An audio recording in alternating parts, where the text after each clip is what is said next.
The 911 call that kept connecting after the funeral.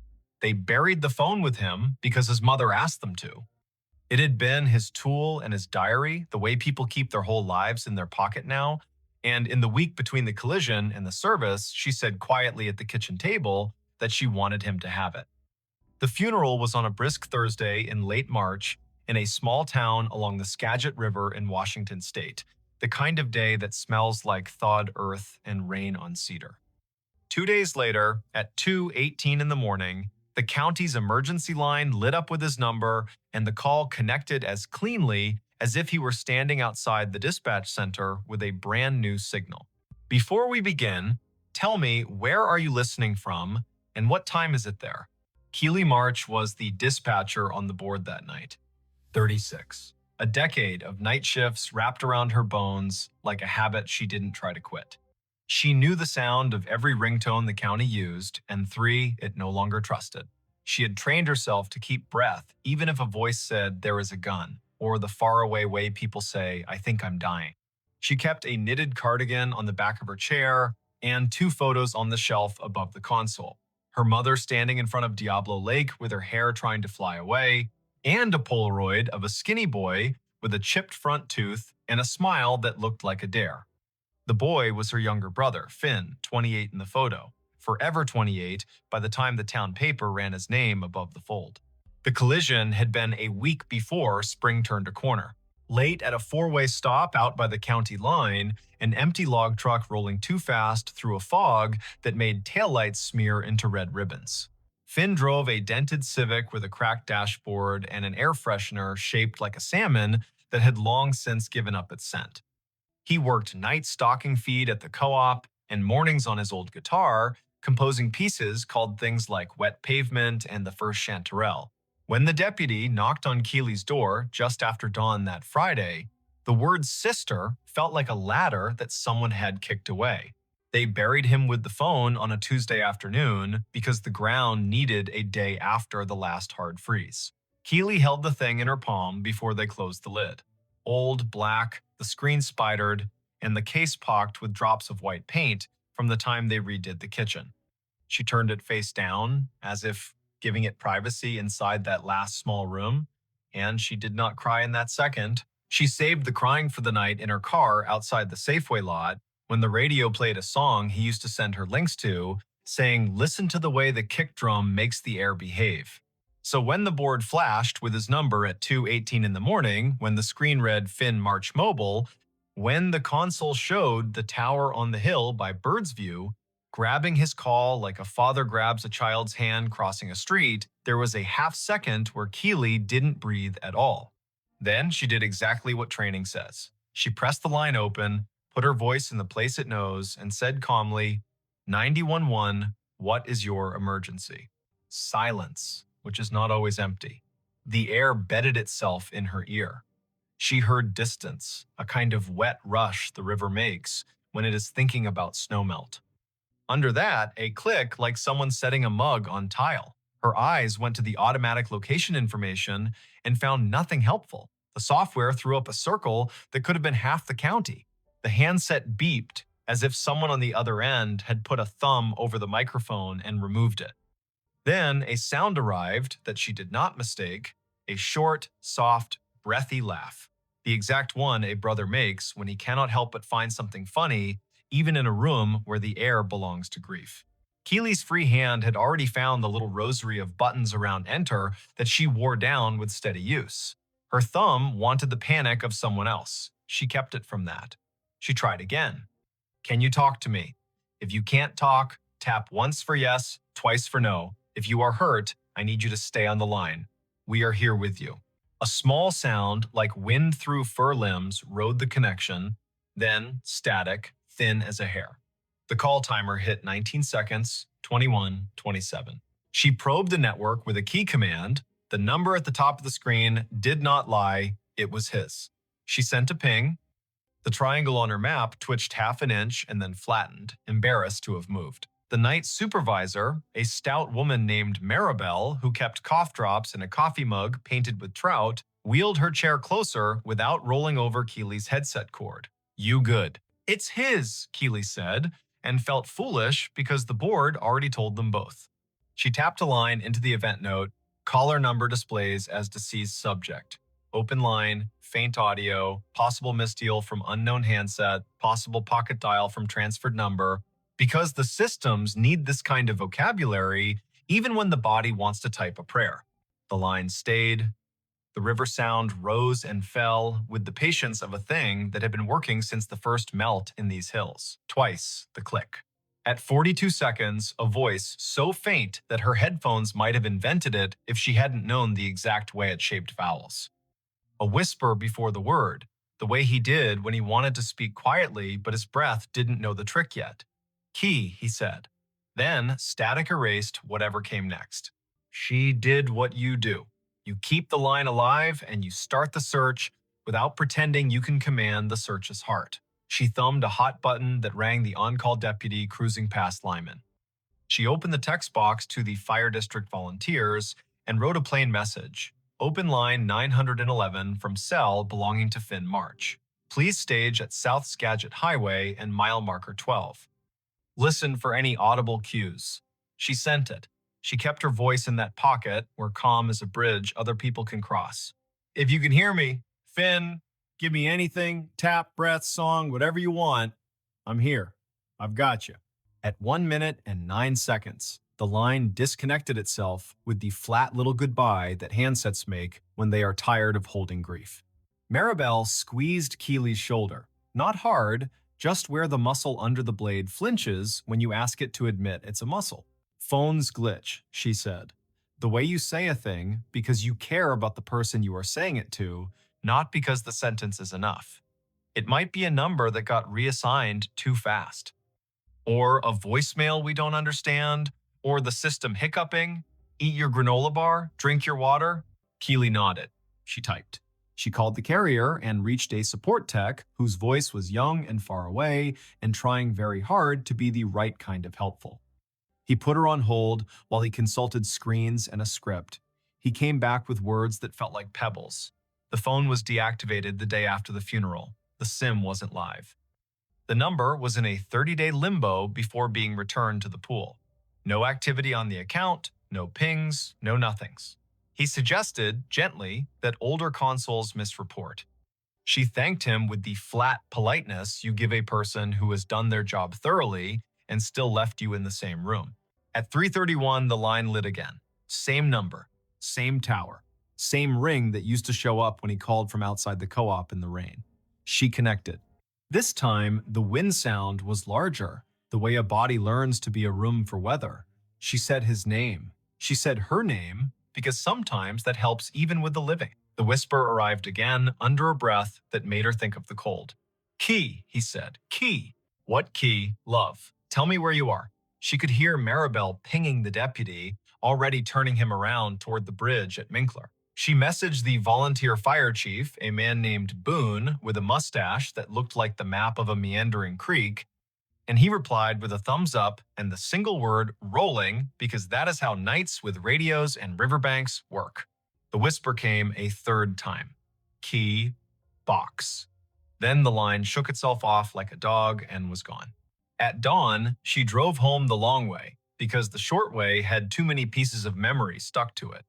She slept hard for 90 minutes and woke with the imprint of her headset still on her left ear. She showered and went to her mother's, sat at the table with the fruit bowl and the envelope full of sympathy cards that needed more than thanks in reply. She kept the things she needed to say in her teeth while her mother talked about potato salad and what to do with the clothes in his room. Then she let it out. Simple. His number called, last night, twice. I answered. Her mother's hand did that small pat-pat that says, I hear the pain, but I do not believe the sentence. It's grief, she whispered. It changes the way machines sound. Keely nodded, because there was nothing else to do with that sentence but nod back and put it in a pocket for later. That night, Keely traded shifts so she could be back on at midnight, the board under her hands like a piano that belonged to the county. At 2:16, she said quietly to the room with no one in it but her, don't. And at 2:18, the line lit anyway. The event timer clicked into its 1 to 2 rhythm. She opened the call. The whisper came faster. Key. box, tread. She wrote the words down in block letters out of a reflex that felt like morality. She pushed her chair back an inch. Tread, she said, like stairs, like a step. A new sound crept in around the edge of the river. A hollow drum, regular, light. Keely closed her eyes. She knew that sound. Years of middle-of-the-night responses to houses with basements and water where it didn't belong. Sump pump, she said out loud, not to the caller, not to the room, just to the fact of sound. She typed sump, pump, hum. Then another word arrived under the hum, not from the line, but from inside her own head, wearing the voice of the skinny boy in the Polaroid. Take the old key from the coffee can, sis, the one with the brass coin stuck to it. Box under the stair, third tread up, like we did when the lights went out in storms. She stood before she meant to. Maribel watched her, didn't stop her. Keely put the call on a hold that wasn't a hold and told Boone to swing a truck by her mother's house. She called her mother from the desk that sees everything. Don't be afraid, she said. I'm sending the volunteers to check the basement. Just wait for them. Don't go down alone. Her mother didn't ask why, which is one thing grief teaches. People you love get to make requests without explanation for a while. Boone's rig rolled up with its lights quiet. The volunteers went headfirst into that smell. Every Northwest basement owns bleach and wet and the memory of potatoes stored during years when the family didn't trust the store. Keely stayed on the line with the open nothing, her voice splinted into calm by a profession that forbids hysteria. The pump clicked. The whisper breathed once more and said a word she wasn't ready for. Sorry. Then, softly, don't be mad. Boone's voice arrived on the radio like a chair scraping back. Found it, he said, under the third tread. You want me to read you the note, or you want me to bring it to you? Read, she said, because whatever was going to happen to her lungs if she waited wasn't worth the poetry of paper in hand. Boone read slow, the way you read a recipe from a grandmother's hand. It's written on the back of a co-op receipt. It says, key tape to this in case. Safe deposit at Skagit State. There's a note inside for Key. Don't tell Mom what bank it is because she'll go without you. Tell her to wait. Also, okay, sorry about the dent in your bumper. That last part's got a smile face drawn like a potato.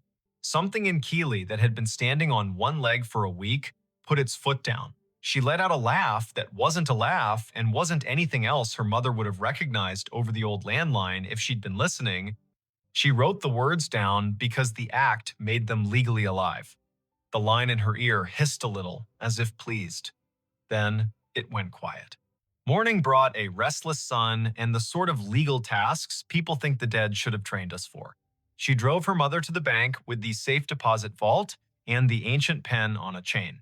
She presented the letter that the funeral director had told her to keep in her purse. They signed a paper. They went into the room with the little booths. The banker slid the box out and put it down like a ceremony. Inside was a small green notebook with his handwriting, which had always leaned like a boy sitting cross-legged on a sidewalk. For Keely, it said on the first page. Next to it, a business envelope with her mother's name. There was a key on a ring shaped like a mountain that belonged to the old Subaru they used to share, and a folded paper that turned out to be a draft of a song he would never record because the bridge wouldn't come no matter how he tricked it. There was also a receipt for a storage unit in town that she'd asked him about once, and he'd shrugged and said tools while his eyes looked at a point behind her shoulder. He had written her a letter that began with two jokes whose laughter had expired and then got to the part that made her lever open a whole new drawer in herself. I know you'll be the one who makes sense of this stuff if anything happens, he wrote. I know I'm not supposed to say if anything happens like I can see it, but I think about it when I'm out by mile 12 in fog and the log trucks don't think they need me to exist. He told her where to find things and how to say certain facts to their mother in a sequence that would hurt less. He wrote a sentence that came from the middle of his lungs. Don't carry what isn't yours. He signed his name so fast, the last letter looked like a dog's tail. She held the little book while her mother read her envelope. Her mother's face did a new thing, an arrangement Keely hadn't known it could do. She realized, not for the first time, that grief makes a gallery of your expressions, and you have to decide which ones are worth hanging. That night, Keely took herself off the schedule. even though the county hates it when you do that with no notice. She made tea the way their grandmother did, steeped until the spoon stood up if you let it. She sat at the kitchen table with Finn's notebook and a pencil for the words she needed to lay next to his. She wrote the dates like you have to say them out loud, late March, 2021, because numbers felt like bad company. She made a list because doing is a language the body trusts. At 2:18, the phone on the wall rang, the old landline they had kept for storms because cell service sulks here when the rain gets personal. She lifted it with the same hand she used to place IVs when she thought she'd be a nurse. She said hello the way you say hello into a hotel room when you think someone might be in the shower, polite and ready to apologize. Open line, said the part of her that had trained for too long to rest, but it wasn't the emergency board. It was her mother's cousin from Bellingham, voice carrying prayer under its vowels. Keely felt the absurd laugh again and let it go this time. Not tonight, she thought to the air where a river sometimes lived. The calls went quiet for 3 nights after that. She dreamed the sump pump clonked in a steady heartbeat and that the water rose anyway, inching up the metal pole of the washer like it had a plan. She woke with her mouth dry and her eyes open, the way a serviceable person wakes when she has decided she will not let the day surprise her anymore.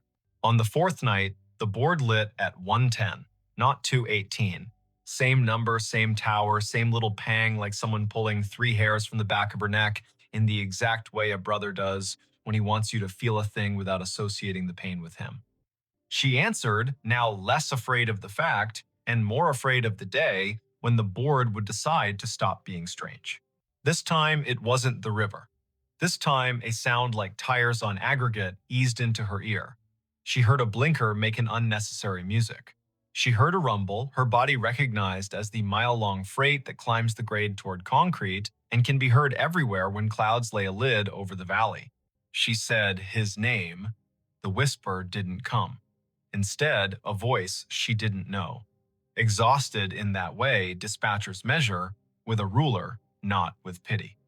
Ma'am, the voice said, are you the lady on the other end of this number? This thing called me and it went straight to your board. Keely did a fast thing with her hands that told the recorder to make a second copy. She said her name and her role. The man explained in the way tired men always do, with extra details they do not know are extra. He was a rail worker out past Birdsview, night shift, walking the line with a vest and a can of paint, and a patience that came from a man who had watched 3 friends leave town for no good reason. A phone lying by the ballast lit up bright white as a trout belly and slid a call to 911 before he could decide how to feel. He picked it up because of course he did. He saw the screen read Finn March because whoever the system was had a sense of humor. Where exactly are you, sir? She asked. And he told her the truth, the way only people at 2 in the morning tell you truths. Mile marker 11, point something, run outside of the line, by the old alder that looks like a witch if you give her a hat. She sent Boone with 2 men and headlamps and the desire to leave without needing to talk to anyone. They found the phone in a seam of gravel, half covered by ash from last summer's burn, no SIM, no battery, a thing not alive, and still somehow doing the work a thing does when asked correctly. The railman said he had watched a martin cross the tracks with the authority of a bishop, and that the phone had lit at his feet with no reason. Boone brought it back in an evidence bag, as if that would matter to anyone who keeps a room of labeled bags. Keely set the dead phone on the console like a votive.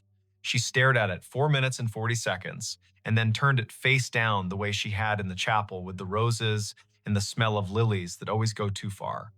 She spoke into the radio to tell the volunteers to go home. She put a note in the event record that read in plain human, found object belonging to decedent, recovered at tracks near mile 11, turned over to family. The calls didn't stop. They thinned. They arrived on days when the river wore fog like a borrowed coat. They brought her directions she did not always want. It called once when she and her mother were at the storage unit with the overhead door that rolled like a prayer. Box on the right, said the whisper after the open line, and the pump hum and the small laugh had passed. Not the one with Christmas lights, other right. The box held the watch their grandfather had worn in the war, and 2 rolls of quarters, and the letter that finished a fight their mother had been carrying with a girl from high school for 30 years without admitting it was heavy. It called once more on an evening in late July, the kind of hot rare to that valley, when heat lies down like a dog everywhere and pants. She was off duty for once, drinking water in long draws with a slice of lime she did not deserve. The board would be in someone else's ear. Still, she felt it. The old wall phone rang, she lifted it. Nothing. Then the faintest corridor of sound, the way a tin can telephone sounds when the string is too long. She stood very still in her kitchen, in a house that still carries their father's shadow even after 2 decades, and she listened. No river, no pump. Someone whistled 3 notes she hadn't heard since they were kids on a porch with a bowl of cherries and sticky hands. The notes meant, "Come in, it's time." Then the line went as tenderly empty as it had ever been. People ask her sometimes when they find out what happens on the night board, whether she believes in ghosts. She says no in the way a person says no to a question that tries to make a movie out of a documentary. She believes in the way the valley holds sound and the way water teaches machines new tricks. She believes in the habits of grief, which include calling you at unreasonable hours and asking you to find objects on shelves you didn't label. She believes in the way certain names carry weight in certain counties and in the way good men hide keys in obvious places because they want the right person to find them without feeling tricked. If you listen for a moral here, you will miss the point and the point will not be angry. It will go on being a point without you. Keely goes to work, she works. She keeps the cardigan on her chair and the photos on the shelf. She answers calls from people who are alive in the cracked ways the living are alive, and she sends help, and sometimes the help is in time, and sometimes it is in time to witness the end of something. She eats her granola bar. She drinks her water. She drives home the long way if the short way tells a story too loudly. She keeps the dead phone in a drawer that sticks a little on humid days. She tells the story to exactly the right number of people and then stops. Some nights the board does the old trick and shows a number the carrier cannot account for and a tower that should be asleep and a location shaped like a shrug. She answers. She says the words she has said more than any words she will ever say. 911. What is your emergency? If all that comes back is a river being a river, she lets the line stay until it learns how to disconnect. If a whisper says key or box or sorry, she says the truth in the voice that has led more people back to themselves than the county will ever know. I've got you. We'll figure it out.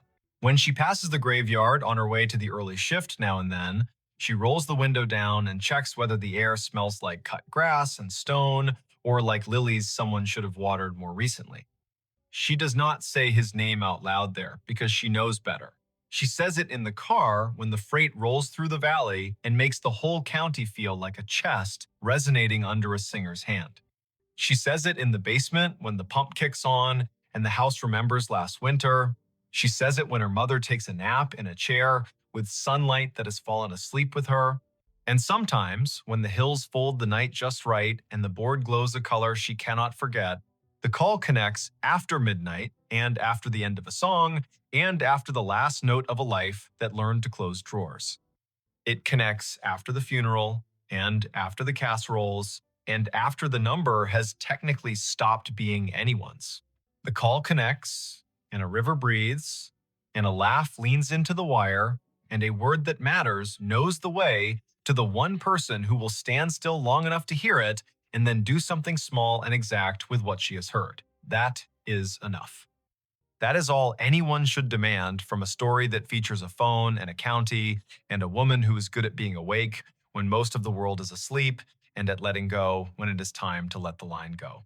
So, if your phone rings with a number you are certain belongs to someone who has been given over to the ground, do not panic, do not make a shrine, do not go on television. Answer, stand still. Say your name, ask for what it wants. If the only answer is a sound you know, river, pump, train, the kitchen clock arguing with the refrigerator, write down the words anyway. They will lead you to a key you were meant to find, a box you were meant to open, a third tread meant to lift. And when the line empties itself politely, as lines do, put the phone back on its hook and walk the long way to bed. Somewhere far off, a dispatcher you will never meet is saying the same sentence you just said, in the tone that holds a county steady. I've got you. We will figure it out. Then, a light goes dark. The river keeps the beat, the valley sleeps, and doesn't, and goes on. He found a staircase in the lake. It still goes up. He did not see the staircase until the wind laid the lake down flat, a high mountain stillness that came like a held breath. It was late afternoon on Fontana Lake in western North Carolina, where drowned hills wear water like a borrowed coat, and the concrete dam throws a cold shadow that teaches you to look twice. The drought had been long, stingy, the kind that draws shoreline back like a tide that lost faith. Ansel Rook, 39, a surveyor who liked boats better than offices, let his rented skiff idle and watched the pale slope of silt with its driftwood teeth. Then the light tipped, and a line of gray stone showed under the green, not random at all, steps as even as counted breaths, leading up from water toward nothing that should exist. Before we begin, tell me, where are you listening from, and what time is it there? That October, 2022, the Smokies stood sharp against a sky the color of rinsed linen. The air smelled of leaf duff and gasoline and the faraway tang of rain that was always a rumor this year and rarely a fact. Ansel had driven out from Bryson City after lunch with a paper cup of coffee and a coil of measuring tape because the county had asked for photos of exposed foundations along the North Shore. The maps they kept were honest but out of date, and the lake was telling different stories every week. He wore a windbreaker the color of old blueberries, a hat with a frayed bill, and the face of a man who does not mind being alone if the work has edges.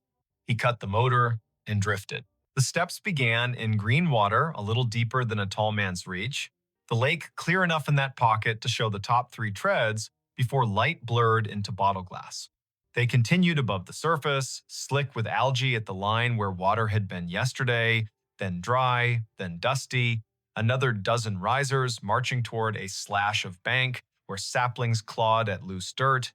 There was no porch, no house, no landing where a hand might reach for a knob, just a staircase that went up and then kept going as if the air were a hallway no one had told it how to be. Ansel nosed the bow toward the steps and let the skiff kiss the lowest dry riser. The hull made a hollow sound he heard in his knees. He stood, tested his balance, and stepped onto the first stone. It held. He took another. The risers were a hair shorter than modern code, built for legs from a different century. He climbed 10, then 11, then 12, a little more than a story, in a house that had learned to take weather as a sermon. He stopped where the steps met an absence and laid his hand on the sidewall that ran up either side like bones. Mortared fieldstone, careful work, the kind that starts with winter in mind. He looked back. The lake held his boat like a hand holds a toy.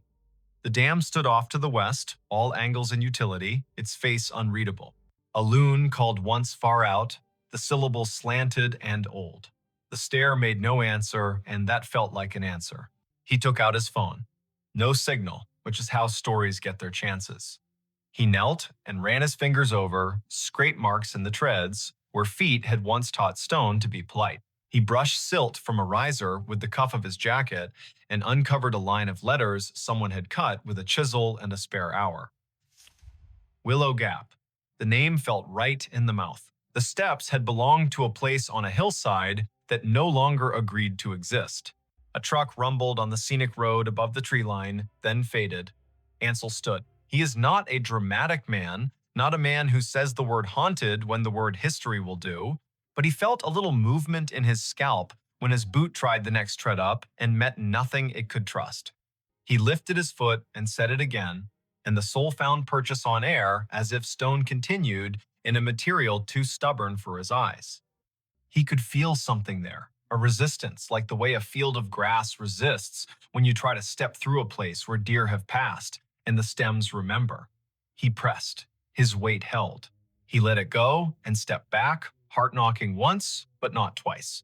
He stood on the stair where real ended and whatever else began. The lake lapped below, measuring the hull against rock. A red maple leaf came down with dignity, landed on the 7th riser, and considered the long work of becoming loam. Ansel took a breath. He is a man who trusts second looks. He took one. The lake belonged to a body of stories people in Bryson City tell clean over pie. When the Tennessee Valley Authority flooded the valley to build the dam in the early 1940s, the town of Proctor had to move. Houses went down to foundations, barns left prints in the earth like giant hands, cemeteries were dug up with care and moved with ceremony, and some say not everything went where it should. On low years, people found stairs and walls, school steps, a chimney with a name carved into a corner stone. On foolish years, people tried to steal the past, and the mud stole them instead. The county kept a list of places not to be brave. Ansel is not brave. He is patient. He walked back down to the skiff and dug out the coil of tape, a pencil, a stack of flagging ribbon. He thought of calling the park office and decided instead to take his measurements first and be useful with facts. He worked the way surveyors work, lengths and levels, muttering figures under his breath in a rhythm that kept the mind from dramatizing. He wrote Willow Gap on a page and underlined it softly with the pencil because the stone had asked. He measured tread depth, rise, total run to the bank, distance to the current water line, the angle of the bank above the last step. While he worked, a wind came from the east and pushed the surface into a skin. The steps looked less sure then. He set a small cloth bag at the foot of the first dry riser, full of pebbles and a coil of bright ribbon, because people in the mountains know that small offerings are not foolish if they help you think straight. Halfway through, he heard a bicycle bell, clear, bright, a single ring. He straightened. The sound did not belong to a road. It had the roundness of a thing sounded in an open room. He turned his head the way animals do when they want to aim an ear. The bell came again, faint, then a child's voice without words, the way children announce themselves to their own day. The air held it and gave it back. Then nothing. He called out a simple hello. The sound folded into the trees and did not return. He is not the kind of man who says names into a lake, so he went back to his numbers and let the bell be a sound that remembered and moved on. At sunset, he drove back to town. He did not mention the staircase at the diner because new stories grow better if you give them a night to decide their shape. He took his notes to the tiny desk in his rental and drew the thing. He wrote in the margin a line that was not part of any job he had ever been paid to do. The stair goes up past stone. The next morning, the lake wore a fog that fell in slow exhalations from the coves. He put the skiff in early, coffee in a thermos that had learned to keep secrets. The staircase waited. He climbed to the place where his boot had found air the day before. He lifted his foot and pressed again and met the same soft resistance, like cloth pulled tight across a doorway. The fog gathered and thinned. The lake stretched one slow muscle. He set his palm out where a banister would be if someone had considered such things. His fingers tingled with the small current that passes through the body at the exact moment a man tells himself he will try something and believes himself. He raised his knee and stepped onto what was not there. The foot held. He set the other. He stood an inch above the last stone and felt a dizzy smile crawl across his face as if he had been younger once and forgotten how to be. He took another. The air had weight where the step ought to be. He felt it through the rubber of his boot, a density that said, I am not stone and I am not stone. He climbed 3 steps in air and stopped because he is not brave. Breath is a kind of data. He took it in. The fog thinned. The stair under nothing led to a landing that the mind made, whether or not the world did. He imagined a door where the sky was, just to see if the imagination would draw a knob. It did not.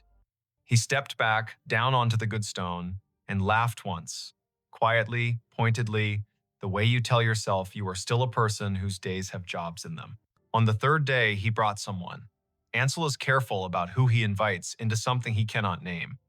He called Lucienne Pike, 61, who ran the little historical society in town with the energy of a river in March.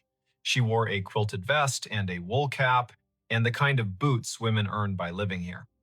She brought pastries because facts get hungry and people are nicer when their hands are busy.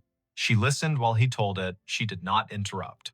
She asked one question with her head tilted like a dog hearing a violin. Does it go up? It goes up, he said. They went out together. The skiff felt lightly ridiculous under the weight of their care. The morning did the few small things it always does before it remembers it is in charge. The staircase was there, gray in the light, patient as a broom left leaning against a wall you forgot to keep. Lucienne reached the second riser and stopped, and with an odd humility, put her palm to the wall so the stone might recognize her. She climbed to the place where Air had learned a job. He watched her foot commit and hold. She gave him a look he will carry to his last morning. It had the quiet of a person who has been right about something important or wrong about something important and is making room for either result. She climbed one more and stopped. She did not push. She is not greedy. She came back down. Back in town, she made them tea in the society's office, which smelled of paper and lemon oil. She opened a ledger that had belonged to a church over the ridge that no longer stood. She turned pages until the binding sighed and laid flat, and then she tapped a finger next to a line written in a hand that had cared very much about straightness. Willow Gap Homestead, Brysonside. Stair and porch built by M. Garvey, 1931. Stepstones gifted by Applin sisters. She traced the names like a kind of blessing. People give names so the ground will keep them without bitterness, she said. Ansel told her about the bicycle bell, about the child voice that had no words. She nodded once, an economy that could hold an encyclopedia behind it. They found a photo in a folder of houses drowned to make the dam, a woman in a light summer dress halfway up a stair with a baby at her hip, and a boy of about 6 sitting on the landing with a tin pail, watching the photographer with straight seriousness. The steps were the same, the wall the same, the angle of the hillside the same, the lake not yet there to argue. Lucienne tapped a pencil against the margin of the picture and said the thing that opened the room. My grandmother told me she saw the army men come to measure in 38. She said a man from Willow Gap told them he would build his stair to the sky if it meant the water would have to think twice. She said he whistled while he worked, and his boy rode a bicycle so fast it learned the curve of the road and kept taking it when the road turned into a path and the path turned into a trail and the trail turned into someone's memory of a trail. She smiled with one side of her face. I think you found where the whistling goes. That night, Ansel dreamed slow water and a boy's bell moving away just fast enough to be allowed. He woke before dawn with rain, finally practicing its lines on the roof. He left the boat on the trailer and took the road along the river to the dam because seeing the thing that made the change is sometimes a cure. The dam looked itself, muscle and worry. Men in hard hats wave the way men wave when their hands are busy with ladders and they still have manners. The sky had put its gray coat back on. The rain lasted 2 full days. The third day broke open into a light that could make a shuttered room reconsider. He took the skiff out at noon. The lake had risen a hand's width and drawn a green lip on the lower steps. He climbed again. The air steps remained, not drowned by a little more water, not meek. He stood on the third invisible tread and spoke toward the place where a door might be. Not loudly, not foolishly. Hello, he said. Then, because the air had made him braver than he ought to be, he added, I can bring your names back to where people can see them. The lake answered the way lakes answer, by being present with everything around them without offering comment. He sat on the 4th stone step and ate the pastry Lucienne had tucked into his pocket as if she had known he would forget to eat. He tried the air with his palm again and felt, for just a fraction of heart rhythm, a shape moved across it that was not his hand at all. The story traveled the way stories travel when they are useful. Not online, not yet. In town, over paper cups, in line at the post office, at the walk-in barber with the fish calendar 3 years behind. People gave him their versions. A woman who remembered a man who remembered seeing a parade of porches floating like rafts past the bend when the first flood came. An old man with a face like a woodcut who said he used to fish off a stone stair when his father was alive, and that if you whistled the tune that man used, you could make the bobber nod. A teacher who had kept a box of rail spikes and marbles found on low years and said she would clean them and bring them by the society office so Lucienne could have them or pretend not to want them like she always did. In late October, with 2 hard frosts behind them, The county asked Ansel to guide a ranger and a structural engineer to the site. They went out in a John boat that carried its own echo. The ranger was a woman named Haynes who wore the park's green like a promise and carried the weight of a radio the way people carry their father's ideas. The engineer was a man with a gentle way of touching old things before speaking ill of them. They stood on the fifth stone step and looked up the ladder of air and did not mock it. The ranger wrote in a book. The engineer crouched and set a level on the second tread and laughed once softly when the bubble centered itself as if the past knew about precision. Haynes asked the question, stories have to survive. Is it dangerous? Ansel shrugged in a way that held 3 chapters. It is dangerous the way memory is dangerous, he said. It makes people want to keep climbing. It is dangerous the way stairs are when you forget you have a body with limits. It is not dangerous the way an alligator is or a bar fight. They set 3 stakes in the bank and tied flagging ribbon between, a line that told people who had to approach that someone else had been wise before them. Haynes asked for a sign, the simple kind that reads caution and does not attempt poetry. Ansel offered to come and keep an eye some afternoons when he had work nearby. She wrote his cell number in her book and tucked the pencil behind her ear in a way his mother would have liked. In early November, a fog rolled in low and forgot to leave. The lake became a page erased and written over, erased again. School buses turned their lights on at noon. The mountain that wears the dam as a decoration hid its fine line. Ansel kept away because the fog makes men do things they forgive themselves for later, and a man ought to reduce his opportunities for forgiveness if he can. On the first clear morning after, he went out early and found 2 objects on the 4th stone step that could not have gotten there by falling. A bicycle bell, rusted but round, the striker frozen in a kind of kindness, and a tin pail, the exact wrong size for anything useful, dented where a boy might have clapped it to make the sound bigger. He touched neither. He sat down. He greeted them with his breath in line, the way you greet animals that have decided to be near you.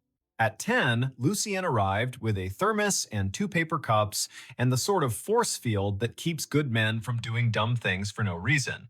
She looked at the bell and the pail and did not pretend not to see them. She took photos that did not flatter the light and said the names in the ledger once: Lowe, Garvey, Applin, Willow Gap. She did not say a boy. She did not say a child. She put her hand on the sidewall and looked up the line of air with the plain candor of someone who has shored up more shelves than emotions and understands both. You can coax a story, she said, but not yank it. Take the bell to town. Leave the pail here for another day.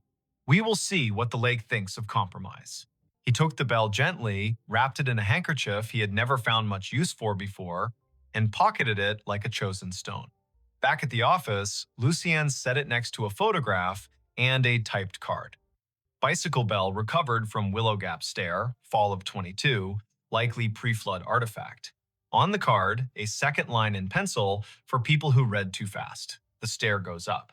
In the second week of December, with the mountains blue as a bruise and the wind deciding to be cruel to make up for lost time, Ansel went out one last day before the holidays. He brought a crowbar because he had promised himself he would not bring a crowbar until the story invited one. He did not need it. The pail had sat, then vanished, then returned, then sat again with a rock in it a little smaller than a fist. He took the rock out and saw in the bottom of the pail, scratched by some patient hand or the work of a nail held at an angle, 3 words: open in summer. He laughed out loud then. So loudly, a pair of ducks took off in a panic and told other ducks about him for an hour. He looked up at the sky, which had forgotten him to tend to larger business. He put the pail back on the step. He told it, with what dignity he could muster, that he would. Winter happened the way winter happens down there. One day, the lake wore a shell of rime like a dare. The next day, it rained hard as coins. Ansel worked a road job in the next county and came home tired to soup and a radio with the news that would not stop wishing it were better. He sent Lucienne postcards from 2 counties over with sketches of culverts no one needed, and she mailed him back photocopies of ledger pages with red pencil underlines that made more sense than his own arrows. By late June, the water had climbed enough to lick at the third riser and cover the first. The air above the invisible steps still felt like fabric pulled tight by a careful hand. School let out, and visitors came with coolers and the need to float and forget. Haynes put the sign back up twice. Ansel sat on the eighth stone step more than once and told people kindly that there was nothing up there for them unless they had time to spare and patience to listen. A few listened, most did not. No one fell, which felt like a policy. On a hot Monday, when thunderheads built tall and polite to the south and forgot to arrive, he took the pail and set it in his lap and used the crowbar not as a pry, but as a weight. He eased the thin tin sides apart where they had been pinched back over the lip like a secret. Inside, he found folded oilcloth, soft as a worn glove. Inside that, a photograph no larger than his palm, and a strip of paper with a line that looked like a prayer until he read it, and it felt like a list. The photograph showed the stair as it had been before the lake, the woman in summer dress and the baby at her hip, and the boy with the pail, sitting with a seriousness that has no word in English. The man who must be M. Garvey stood 2 steps down, hat in hand, as if introducing the stairs to whoever had the camera. Behind them, the ridge wore its trees in a confidence the mountains teach. On the back, in careful letters, someone had written, "So you remember how we looked when the water was a rumor." The strip of paper held one long sentence. When they came with clipboards, he whistled the tune about willow leaves and said he'd build the stair to the sky because steps are a kind of truth, and the water would have to climb over the truth if it wanted to drown the house. There were names then, 3, the kind that drop out of families and get picked up by strangers who treat them right.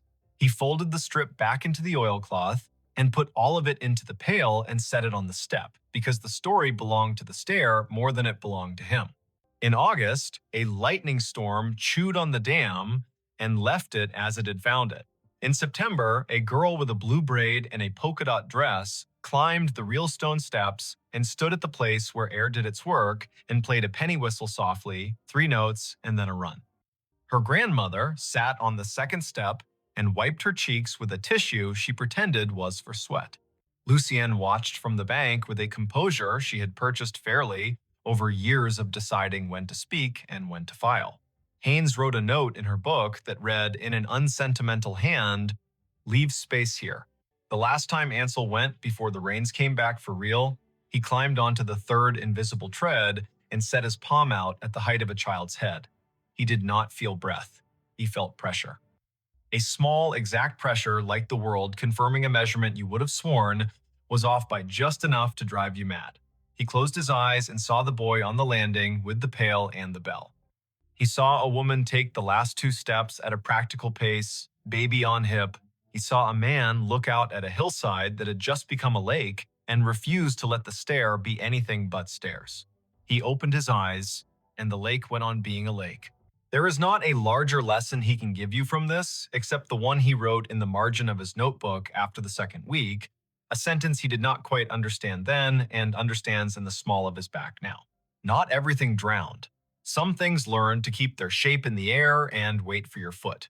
If you go to Fontana when the water is down and the wind minds its manners, you can find the stair if you ask the right person and you promise not to hurry. It will be there the way durable things are there, honest about their age, unwilling to entertain your stunts. You can put your boot on the third step and feel something that does not owe you an explanation hold you anyway. You can look up at the sky and decide there is a door or decide there isn't, and the stair will permit either decision. You can listen for a bicycle bell and you may hear a loon instead, and that will be enough. If you tell the story afterward, tell it the way lakes prefer, with pauses, with dates spoken out loud so the years remember they are not just numbers, with names because names weigh the right things down. Say Willow Gap, say Garvey, say Applin, say a boy, though the paper does not give him to you. Say a woman moving with a baby on her hip and a list in her head and a refusal to shame the stairs with panic. Say a man who whistled a leaf tune and believed in steps the way people believe in scripture, not as decoration, but as an instruction on how to move the body when the body wants to quit. And if you find yourself on a day when the wind drops and the water stills, and you are offered the choice to test a step that does not belong to stone, Ask your breath first. Make it even. Set your palm where a rail would be. Put your weight down like a promise. If it holds, climb one and stop. The air prefers people who do not need to conquer it to feel tall. Leave something small on the fifth step. A ribbon, a marble, a bell that waited in a drawer too long. Walk back down and let the day close the drawer. The stair will keep going up whether you are there to witness the miracle of plain persistence or not. That is how some things survive the flood. They decide to be their own house. They decide to be the part of the house you cannot drown. He followed the whistling into the cornfield. He told himself it was wind in the stalks, nothing more. But the sound had shape, and it carried a tune the way a bottle carries a ship. It rose up from the edge of the north field just before midnight, thin and certain, 3 notes first, then a run, then a pause, that felt like a person making room for breath. The night in Story County, Iowa, was the kind that makes a kitchen window into a mirror. He stood with one hand on the sill, the other around a chipped mug, and the whistling kept at it, unafraid to be heard. Before we begin, tell me where you're listening from and what time is it there? This was late September 2015. The day had been warm, sky rinsed clean after a brief storm, gravel roads drying into their usual rattle. The farm sat a mile and a half south of Nevada, east of the Skunk River, where it hooks like a lazy elbow. The corn had gone that heavy, dull gold that means the grain is ready and the husks are sick of holding on. In the house, the bedside clock down the hall said 11:52. On the porch, a moth bumped the bulb, reconsidered, bumped again. Merritt Dow listened and felt his scalp move, the way skin does when a memory gets up and looks at you. He had heard whistling most of his life, but not like this. His father had been a whistler when he repaired the sickle bar, when he checked the tension on the auger belts. His grandfather, too, walking the rows with a plug of tobacco and a tune older than the tractor. Merritt could place a tune by county if you gave him a night and a jar of iced tea. This one, though it didn't belong to any porch or station wagon, it had the small brightness of a fairground and the old soul of a hymn, mixed wrong on purpose and still somehow right. He set the mug down, pulled on his boots without bothering with the laces, and stepped into the porch light. The whistling came again, 3 notes that stepped down like someone walking off a train. He clicked off the switch. The yard went honest. The gravel drive was a gray river. The corn made its tinny rain sound whenever the breeze remembered its job. To the north, the trees along the fence line held their breath. Merritt had a habit of heading toward curiosity as if it were a calf out past the fence that needed fetching. He took the flashlight from the hook, the heavy kind with a rubber grip, and checked the batteries the way a person checks their pulse. He told himself this was neighbor trouble, or a kid from town testing bravery on a Friday dare. He told himself this was what the night does to grown men when sleep holds them by the elbow and then lets go. He told Dinah, the old collie, to stay. She licked once, turned in a tight circle on the porch rug, and stayed. He crossed the yard, past the big maple that had survived lightning by pretending it hadn't happened, and stepped onto the headland by the north field. The first row took him in like a store's door chime. The stalks were tall and dry, leaves bent into knives. The ground was soft from last week's rain and held his boot prints as if for reference. He waited for the whistling. It came from farther in now, or the rows had changed the way sound bends when it's forced to choose a path. He chose a path. He took row 18, the one that ran with the slight slope and the way water teaches roots to drink. His father had run the planter careful this spring, GPS straight when the signal behaved, by eye when it didn't. Row 18 should have held like a rail. The stalks pressed against his sleeves. The flashlight beam drew clean wood into the dark leaves, bleaching white, silk like old hair, dirt a puzzle of last year's husks, and this year's pennies of mud. The whistling stopped. He stood still. His breath sounded like someone else's in the mask of leaves. He tasted dust. He listened until listening felt like a rope he had to keep from dropping. Farther north, down toward the low spot by the drainage tile, it started again, only louder, as if the person had turned their head and decided the audience was worth the effort. Merritt moved. 3 rows over, the tram line cut across, a packed strip where the sprayer had gone in June. He took it. The corn arched overhead, leaves flicking his ears. Spiders had slung long theories between stalks. He broke them and apologized in his head. He had walked this ground every day for months, and the ground had said yes like a friend. Tonight, it felt like a cousin, a person who loves you without being sure what to do with you. He reached the low spot. The field dipped and turned its face toward the tile that ran down to the ditch. The air was cooler here, lined with the smell of black earth that keeps secrets for centuries, because that's what it was paid to do. The whistling had gone softer. A trill rose up like someone trying to make light of an apology. Merritt swept the flashlight sideways. The beam caught the blue reflection of something small and glassy. He crouched. A marble. Blue, with a pale ribbon curled inside, half under a leaf. He touched it with one finger and felt the way glass feels when it learned patience waiting inside a pocket for its chance. He stood, and the beam hit another, green this time, lodged at the foot of a stalk. He put them both in his shirt pocket without thinking which pocket meant past and which meant present. "Hello," he said. The field appreciated the effort, if the small answering hush meant anything. He wasn't the kind of man who called out names into a place that did not have names to call back. He was the kind of man who waited and then took one more step, the way you do with cattle that have decided the gate is optional. He took one more step. The ground had a memory. His boots sank an inch, then two. He pulled up. The mud let go with a sound like a low laugh. The beam found a scuff in the soil that wasn't his. It had rained the day before, a polite rain that brightened the world and left. Tracks should be fresh. This mark had a sharpness to it he didn't like. He aimed the light again. The scuff came to a point. Not deer, not raccoon. A toe of a boot slid sideways and corrected because the body above that boot had decided to remain upright. The field held that story and did not mind telling it. The whistling kept on. It moved east. Merritt moved too, allowing the rows to push him into the old waterway nobody planted because it cost more to argue with a ditch than to go around. He hit the bank and paused. The sound was close enough now to feel the mouth that made it. The slight wet at the end of notes, the breath through teeth. Above the ditch, on the fence line, a scarecrow leaned into the moon like he had been invited. Merritt had dressed him in a flannel shirt in July to keep the birds from laughing outright. Now the shirt's checks looked like an argument.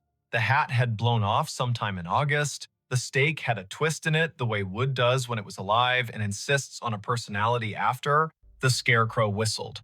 Merritt's body did not move in the way of cartoon men. He did not jump. He did not fling the light so hard the beam went to the stars. He stood, the way a person stands when what he sees insists on being nothing but what it is. He put the light on the scarecrow's painted mouth. The paint was flaked, the smile wrong on purpose. His father's old gloves were nailed to the crosspiece, fingers bent into permanent work. The straw at the neck had learned the shape of wind and refused to unlearn it. The tune came again from behind the scarecrow, clipped by fence wire and field. He played the beam along the fence. This line had been his grandfather's.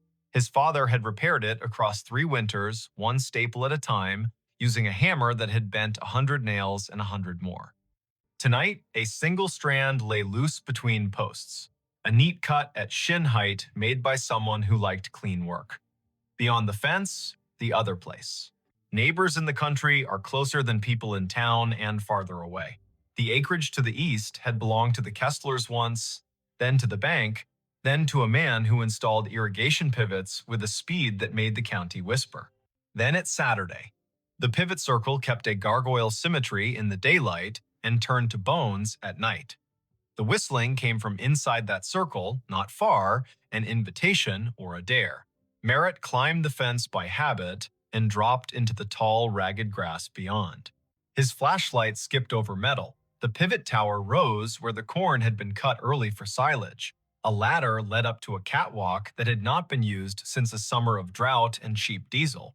The sky put someone else's stars over everything. Under the ladder sat a cooler the color of a toy, lid askew, ice melted into a cold thought. 2 bottles lay on their sides. The labels had lost interest in staying on. He touched one.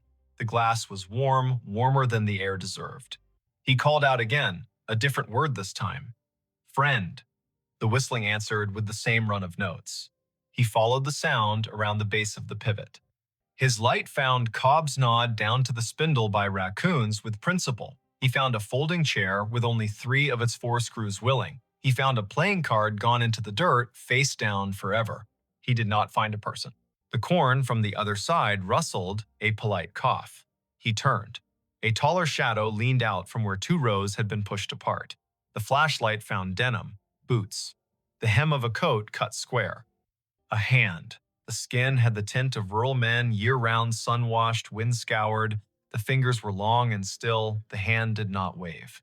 "Evening," Merritt said. He stepped closer. The shadow stepped back. The hand slid into the rows, as if hiding from a photograph. The whistling receded down an aisle of stalks, clean and straight as a hallway. He went after it. Later, he would say he never chose to follow, and he would not count that as a lie. The rows insisted. The sound invited. The night did what it always does when a person leaves a safe light and enters a place built to fit bodies only one at a time. It made a mouth and decided whether to swallow or to speak. The field spoke directions in leaves. He followed until the path tried to teach him regret, and his feet refused to be taught. At the heart of the pivot circle, the ground sank another foot.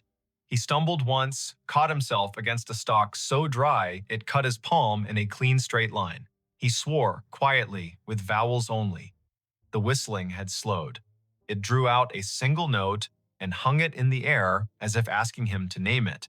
He named it Unkind. He turned off the flashlight. Dark held him like water does when you slide under and open your eyes. The field went black, then not. The sky had its thin light, the stars arranged their patient omissions. The rows were no longer alleyways, exactly. They were sentences.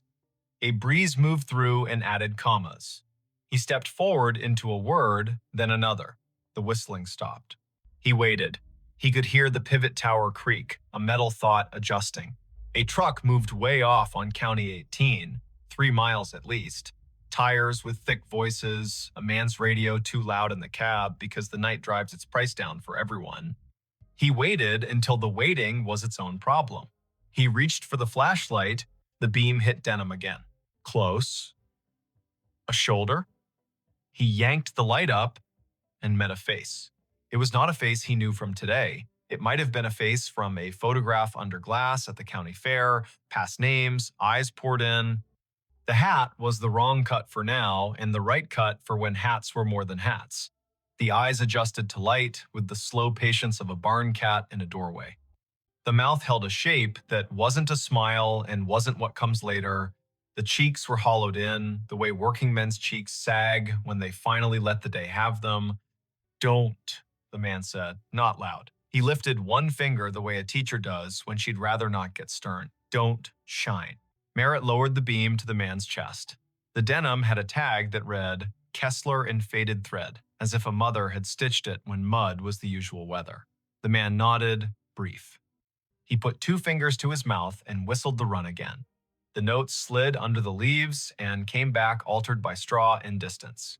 "Had to see if you'd come," the man said. He did not offer his name. He did not ask Merritt's. The field did the introductions it believed in.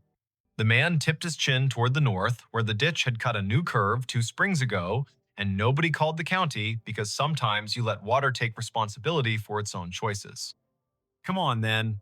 They went up Row, across the tram line, down again. Merritt kept the light aimed at boots and dirt, the way you aim swear words when children are sleeping in the next room. The man's hands brushed the tassels as he went, leaving no sound. The field learned him and forgot Merritt in the same breath.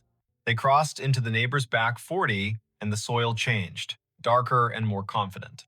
The rows had more to say here. The whistling would come and go like a small animal, checking the air and disliking it.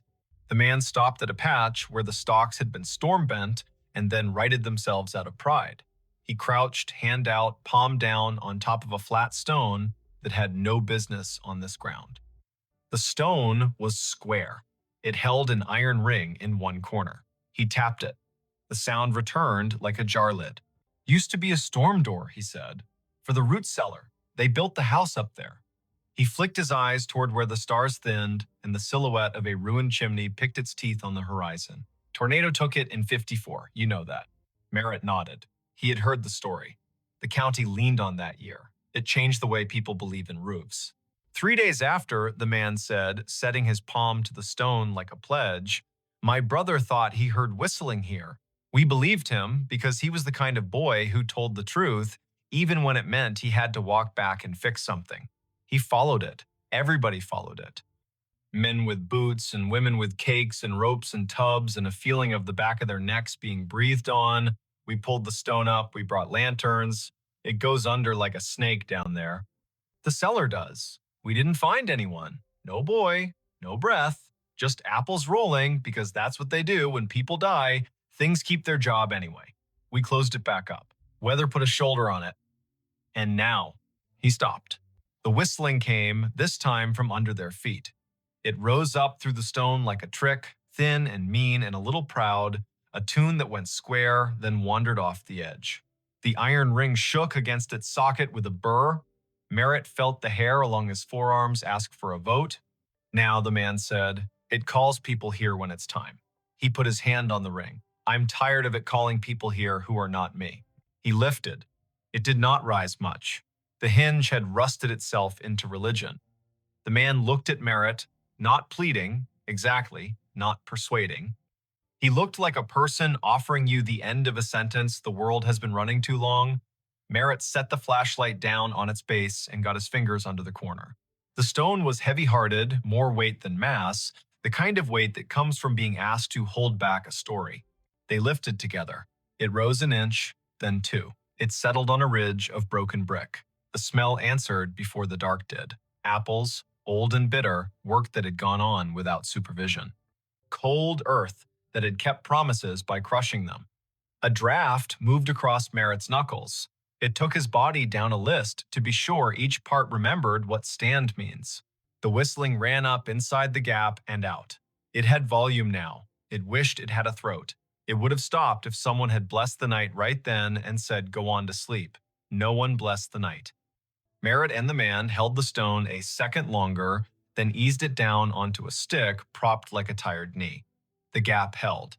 The dark inside threw itself at their eyes and bounced back, patient. They did not aim the flashlight in, the man would not have it, and Merritt knew enough to trust someone who belonged to a place this much. They listened instead.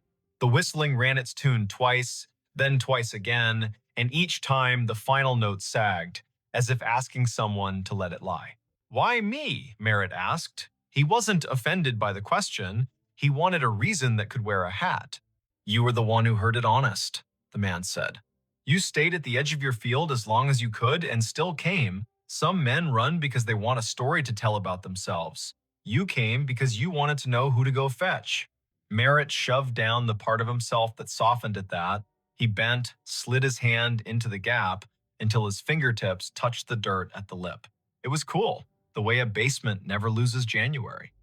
He searched by hand, careful for glass, nothing but pebbles and the slow grind of last century's lessons. The whistling faltered. It shortened itself and became 3 notes, those 3 notes he had heard at the kitchen window, the 3 his father had bent into the radio between ballgame innings, the 3 his grandfather had used to call a dog that never needed calling.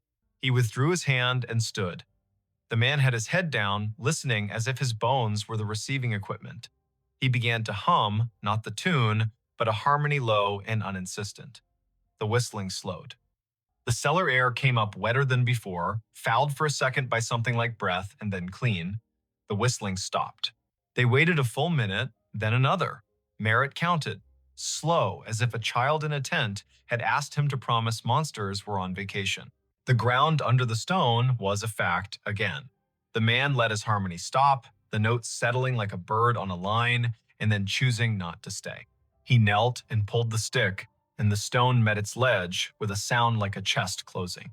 Sometimes, the man said into the calm, it wanted an argument. Sometimes it wanted somebody from back then to say his name and make a promise. It wanted a mother crying on the dirt. It wanted men with rope because rope makes everyone feel helpful. Not tonight. Tonight you came and you didn't carry any of that. You just listened harder than the field wants you to. That's enough. They stood together in the rows until the knight got bored with them and went to do what the knight does in other places.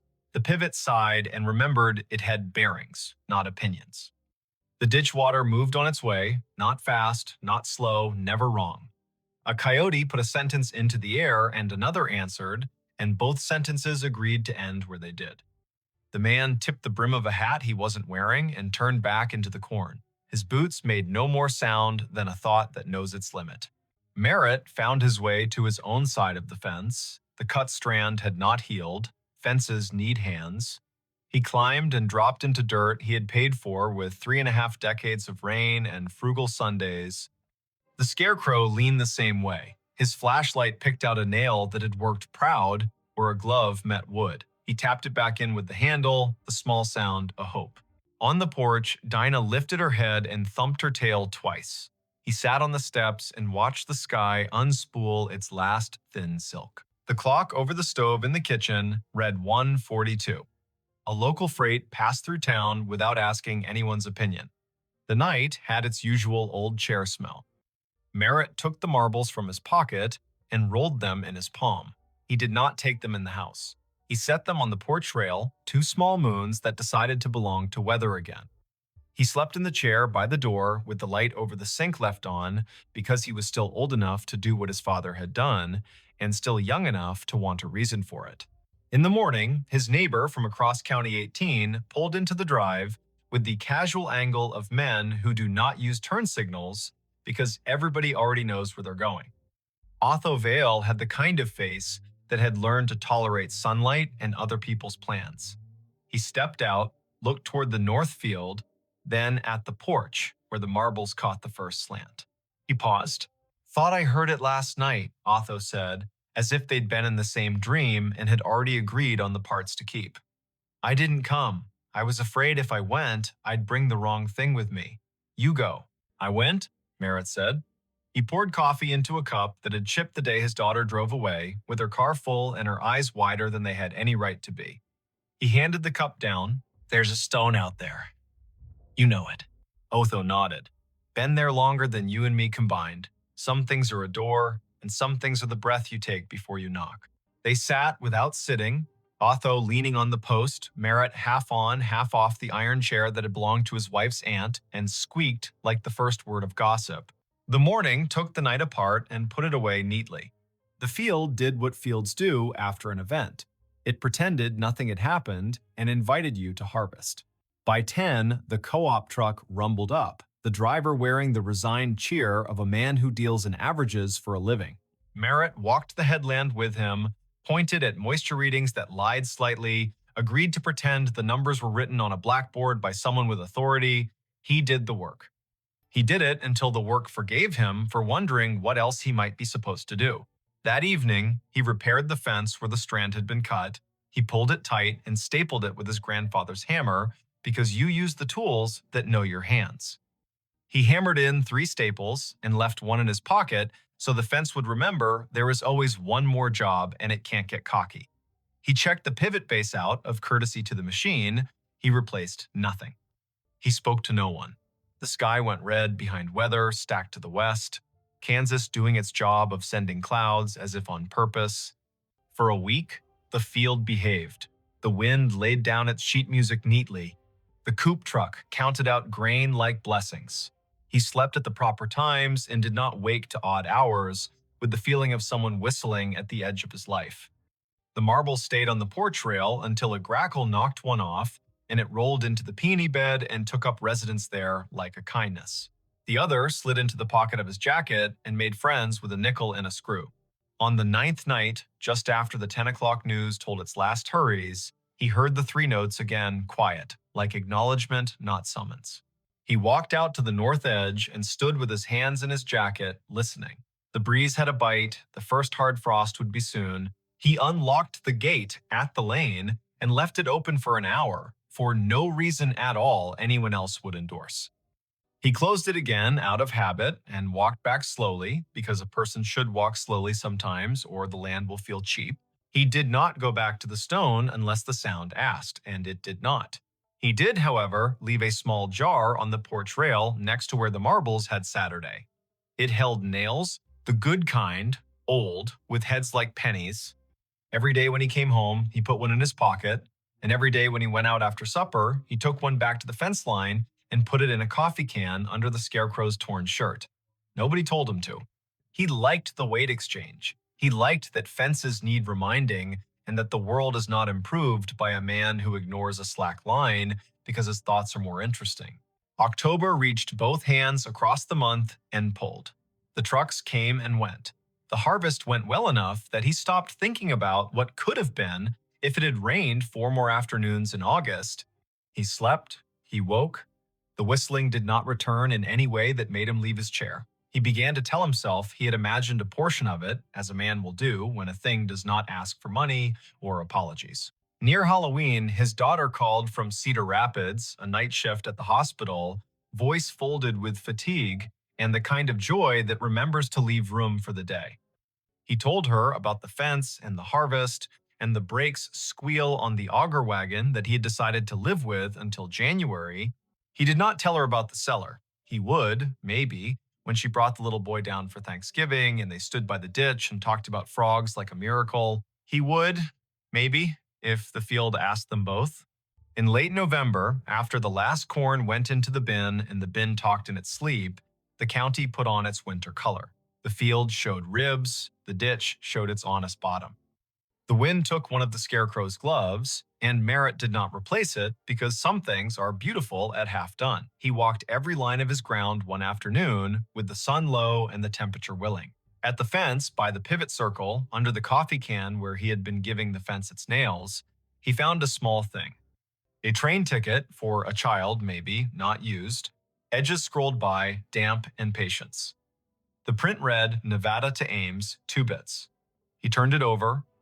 On the back, someone had written 3 notes the way some people know and others never will, little ovals marching up and down a ladder of lines. The ink had migrated slightly into the paper, the way memories do in older heads. He put the ticket in his pocket with the nickel and the screw and the marble that had refused the peony bed. He looked toward the stone without moving his face much, because a person does not want to give a field reason to brag. He said thank you into his jacket as if the cloth were a helper. He walked home. Winter did what it does. It scoured the county down to the essentials. It made the roads into suggestions and the kitchen into a chapel. It put the sound of the furnace into his bones and the number of snow shovels in the garage into a bigger argument than necessary. The whistling came once or twice in a blow that turned the mailbox into a hooded thing, and when it did, he stood at the window and let it be. The way you let a neighbor sing one verse of a song you only half like because he is your neighbor, and you hope the reverse is also true. When spring returned, hesitant and then reckless, he walked out to the stone once in daylight. He stood there like a person does when he's about to open a letter he has already read. He put his hand on the iron ring, and the ring chose not to move. He felt only cool metal and the idea of a door. He said the name of the boy he thought must have once practiced whistling there, not loud, not soft. He thanked the man with the Kessler tag for nothing and for everything. He went home and planted, because that is the part of the story a farm writes to remind itself the ending belongs to the ground and the beginning belongs to the same. If you ever hear 3 notes carry clean from a field at midnight, and you are the kind of person who can tell the difference between wind and a message, remember this. The first step into the rose is a promise. Don't make it if you intend to perform yourself for the dark. Bring only your boots, your breath, and your willingness to be the person who will go fetch, not the person who will tell about fetching. Don't shine your light straight into old places unless someone who belongs to them asks you to. Lay your hand flat on what needs closing. When a tune that has wandered too long finds its last note, let it. When a door that has been heavy learns again how to rest, do not hire that door for different work. There are states where cornfields wear their ghosts like belts. There are ditches whose water knows the names people set into it. There are stones that have been held down by weather and held up by stories. There are men who can whistle and men who cannot, and both kinds do well if they listen. And sometimes, in a county that owes as much to wind as to family, a man with a flashlight and an old dog asleep on the porch will follow a tune into the rose and come back, having left something that doesn't need his hands anymore. When he sits down again, the chair will squeak in the key the field prefers. The kitchen clock will softly argue with the refrigerator about seconds. The night will soften him on its slow wheel. The next day, someone will wave on County 18 without lifting a hand, and the answer will come back exactly right. And somewhere beyond the line where two quarters meet under a fence, a stone will find it easier to be a stone because two men lifted it once, together, and then set it down the way the land asked.